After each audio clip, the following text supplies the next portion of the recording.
There are no cracks. No, you have to wait 20 minutes. And it will be full of cracks after 20 minutes.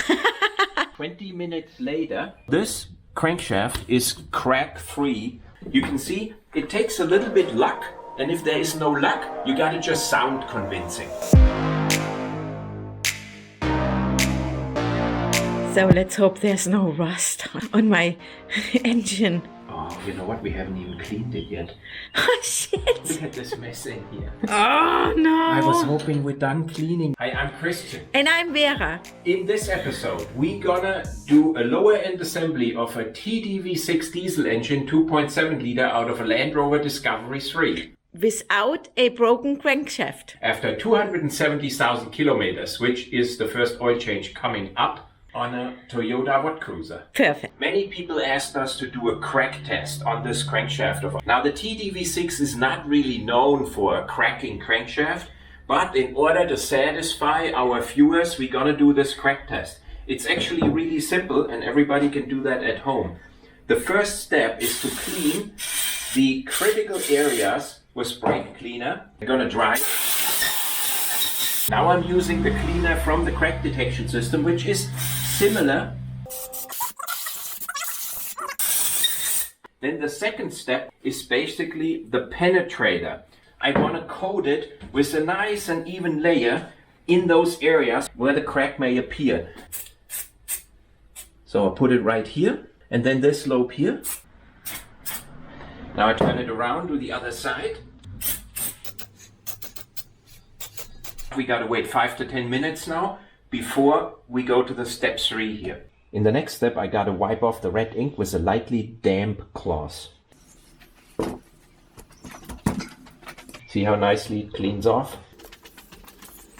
With the ink off, I gotta go to step 3, which is the developer. This stuff is extremely poisonous. It will basically destroy your reproduction functions. So be careful if you don't have kids yet. And we go after those areas we're interested in.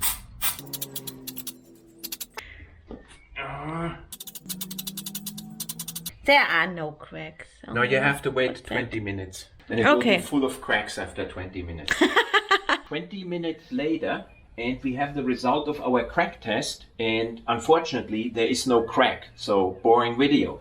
This is the lobe known to crack on the 3-liter engine.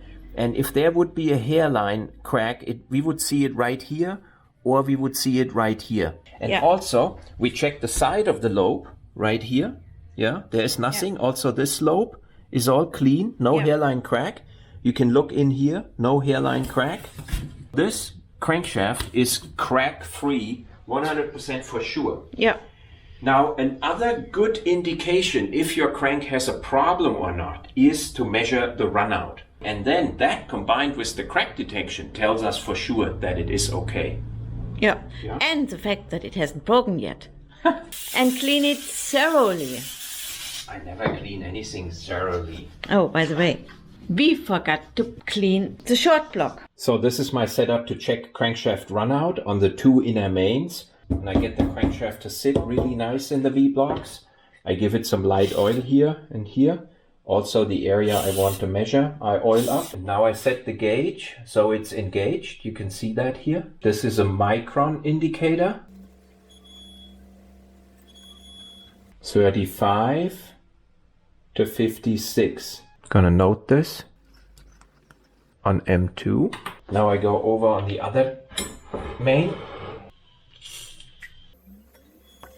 69 to 80. I note this on M3. So of course every measurement I'm taking, I'm documenting in my Excel spreadsheet here, designed in such a way that it automatically turns red and green if the values are okay. So I'm entering my TIR on M2 in micron, which I measured. It's 21 micron, and you can see it turns green. So we're definitely within spec. Of course, Christian, it was a running engine. We can now move on and install this crankshaft into the engine block. But before we do that, we have to hone the cylinder block. Oh my God, and guess what he bought? he bought honing oil. To avoid the discussion on what oil to use for honing, I bought oil which says on here Hohnöl. That's the German word for honing oil. When you buy honing oil in Germany, it's kind of dangerous because honey, it's translated Honig, and you might end up using Honigöl, so honeybee oil, to hone your crankshaft. And the honing tool we're going to use is what's called a honing brush. This brush is a 180 grit honing brush, exactly matched to the diameter of our block. We are not honing it to change the dimension, we are honing it to refresh the honing grooves and to clean out the dirt and the eventual corrosion over the long period of time where this engine was now sitting here. Okay. But before we do the honing, we want to check quickly what our running clearance is on our existing pistons. Oh my God. I measure the piston diameter on the piston skirt and I adjust my micrometer. Now I set up my bore gauge to read exactly 0. The bore gauge represents exactly the diameter of piston number 1. And what I got to do now is measure 50 millimeters down. That's about where the skirt is from the piston. So it's reading 0.09. I can see this here on the little indicator that my bore is actually larger than the piston. If it would be the opposite, it would be kind of tough. If we enter now the running clearance into my spreadsheet of the original piston, 0.09, you can see the number turns red. So this piston is out of spec. We take now a new piston and check quickly if we are within spec. Before we do the honing. Comes with piston rings, and the piston rings are pre-gapped. Here it's kissing 0, yeah? And I measure my running clearance, and it's now 35. If I enter this in here, oh, it's too tight. My spec is 0.042 to 0.076. So I'm gonna have to hone out about at least 6 or 7 microns. Oh my God, I don't think that's a good idea. They go in nicely. They have play. We do a cleanup honing and that will remove some material and then we check again. Vera was bugging me now that I measured all bores as if I would install a new piston into these bores. And what I found out is that the bores are indeed a little different, okay? Not much. Yes, and I made him measure all the piston diameters, and they are all also a little bit different. Yes, and we had a running engine, and we do not want to make it worse. So I went through all these pistons, and I found out they fluctuate about by 0.01.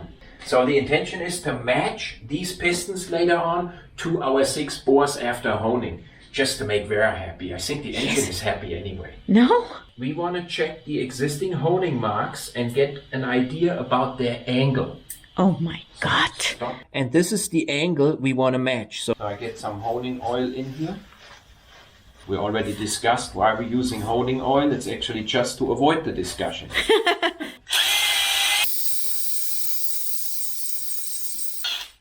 So that was 10 strokes. Better clean them. We have more than enough paper towels. And? It's too flat. So you gotta go faster. So I gotta go faster.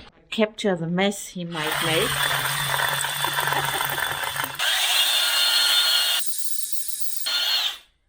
I'm gonna have a runaway diesel. Oh, they look pretty good. I would say we leave this one now alone and find a matching piston for it, yeah? Okay. So 20 strokes.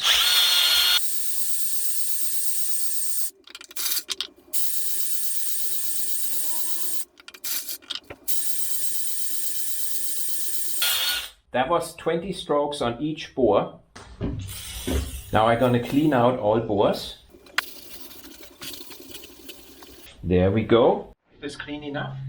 That's not clean. But for taking measurements, this is good enough. First, I want you to admire the angle. Perfect. Ooh, I got that nice. dialed in perfectly. I should be a honing machine. God. Yeah, Here, check out this one. Yes. Yes. This is perfect, okay? Vera made me measure all pistons in diameter, and they do fluctuate in diameter a little bit. And we're gonna attempt to match them now to the bores. Yeah. And this one is 0.458. Then I set that in my micrometer. I set it to 0 on my bore gauge. Then I went to piston bore number 2 and measured my running clearance. 0.048. It turns green. The first piston I matched to 0.056, the second one to 0.048. Also 0.48. What I need to do now is find a matching piston for that bore, because this one is already occupied as number 2. This one is already occupied as number 1. I got these 4 left.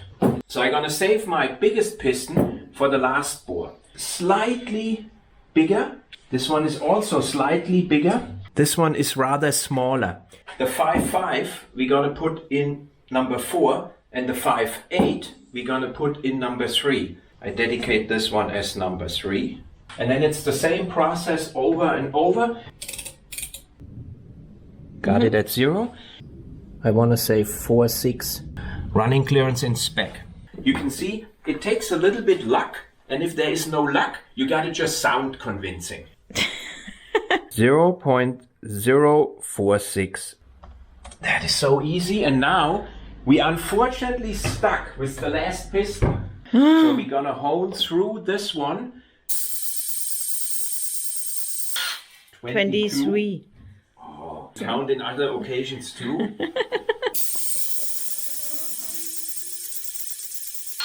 It gotta fit now. Yeah. 0.042.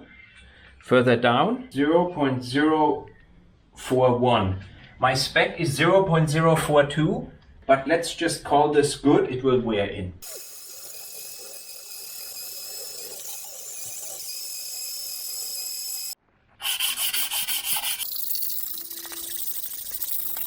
So I got the entire engine block cleaned with a speed adjustable angle grinder and a rotary brass brush. The first new OEM part. Polished with Scotch-Brite here in the bearing surfaces. And I still have to live with Vera picking here and there a speck of dust. Green Loctite 601. So it's made for fitting shafts to a hub. Perfect. So I put the squirters in. Perfect. 11 Newton meters? Okay. Here, I gotta install the original main bearings. We did a plastic gauge check on these already, and they were all in the range of 0.038 running clearance. And there is nothing wrong with reusing well-proven bearings, which are in spec, rather than risking a problematic aftermarket bearing. In addition, these bearings are matched to the crankshaft and to the block. So we're going to put these in. I wrote here a little diagram how they were originally installed. And here we follow our standard procedure for installing them. We clean the backing with Scotch-Brite. We use ATF fluid. You can use whatever you want on the backside of your bearings. Yeah. So bearing number 1 goes in. We got to seat them in the center by hand. Number 2. 3 goes in. According to Christian's diagram, the writing is on the other side. Oh boy. All bearings are nicely in their original position. The first box is empty out of many. We gotta clean the crankshaft bores here, if you haven't done that yet. But you stopped me. Lubing the bearing races with a heavy gear oil. This is just for the initial start until the oil is delivered. Goes back where it belongs. I actually wanted to do that, but I couldn't lift it at all. We don't need to redo our plastic gauge test. We did it and it was shown in the last video, or one of the last videos. The main bearing caps with Scotch-Brite. So make sure you put them back in the way they were. Yeah, because they are matched bearings. Get our heavy gear oil onto each main bearing race. The little arrow points towards me.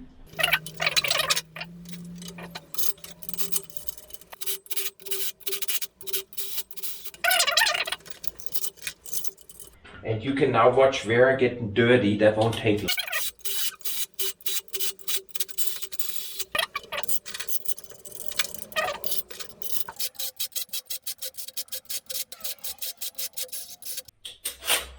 Here we'll loosen all of those.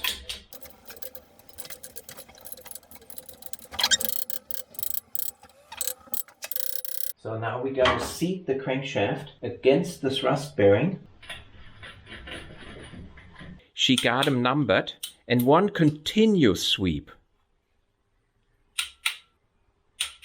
But look how happy she is doing that. Yes, I'm because she's torquing her own engine. So pre-torque is 20 Newton meters. Yeah.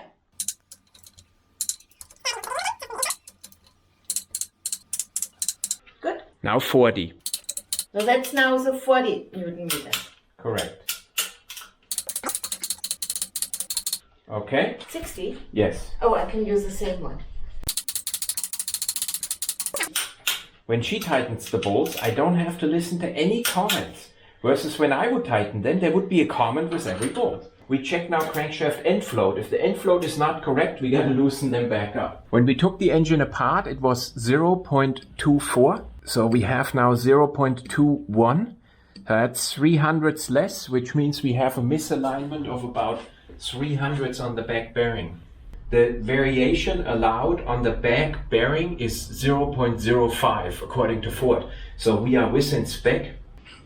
So the end float got to go into our spreadsheet. You can see the number turns green. Yeah. Next step. You won't let me do the yield torque. Yield is 90 degrees with a minimum torque of 130 Newton meters and a maximum torque of 250. I thought 175. 175. And I got the torque wrench set to 130. No, that is a wrong bolt. Oh. And I want to have a click before we hit 90 degrees.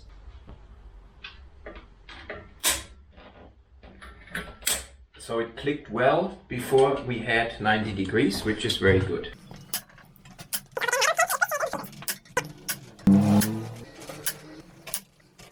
No. Yeah.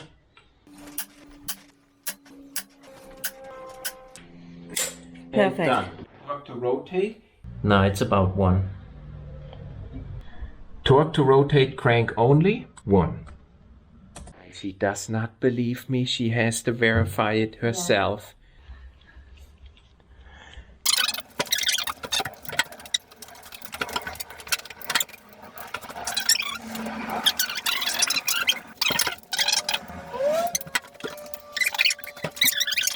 Stop. I gotta center punch these once because we use them once. They are punch marked. If the archaeologists dig this engine out in 2,000 years, they know it was built by a professional.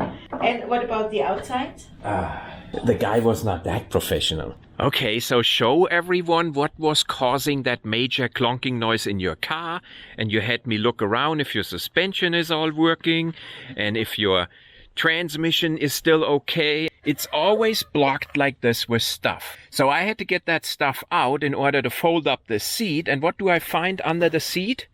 A spare part what Vera carries around, okay? Now let me show you what's the problem. It's heavy. Yes, it's heavy. I had to take out all my bags with all my seal tubes and glues when Lucas came with his EGR problem.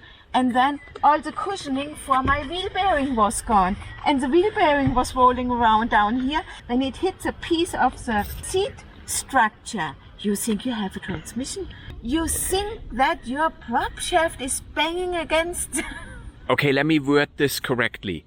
Women think that the prop shaft is banging against the chassis. But in reality, a wheel bearing, I mean, first of all, she carries a wheel bearing for a Land Rover Discovery 4 with her. For sure makes already a lot of sense. And then in addition, it's of course my fault because I took the stuff out of her car, what represented the cushioning. Did you hear that? And she called me on her cell phone from the road saying she doesn't know if she can still drive the car. There is something clonking. Then I came there and I test drove it and I thought there's nothing wrong with the car.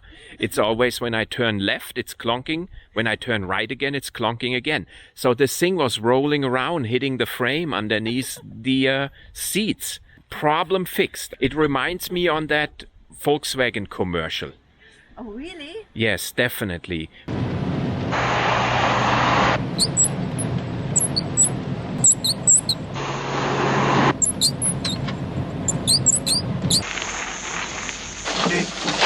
tutte le ore, sempre, ma sempre qua. Ecco qua.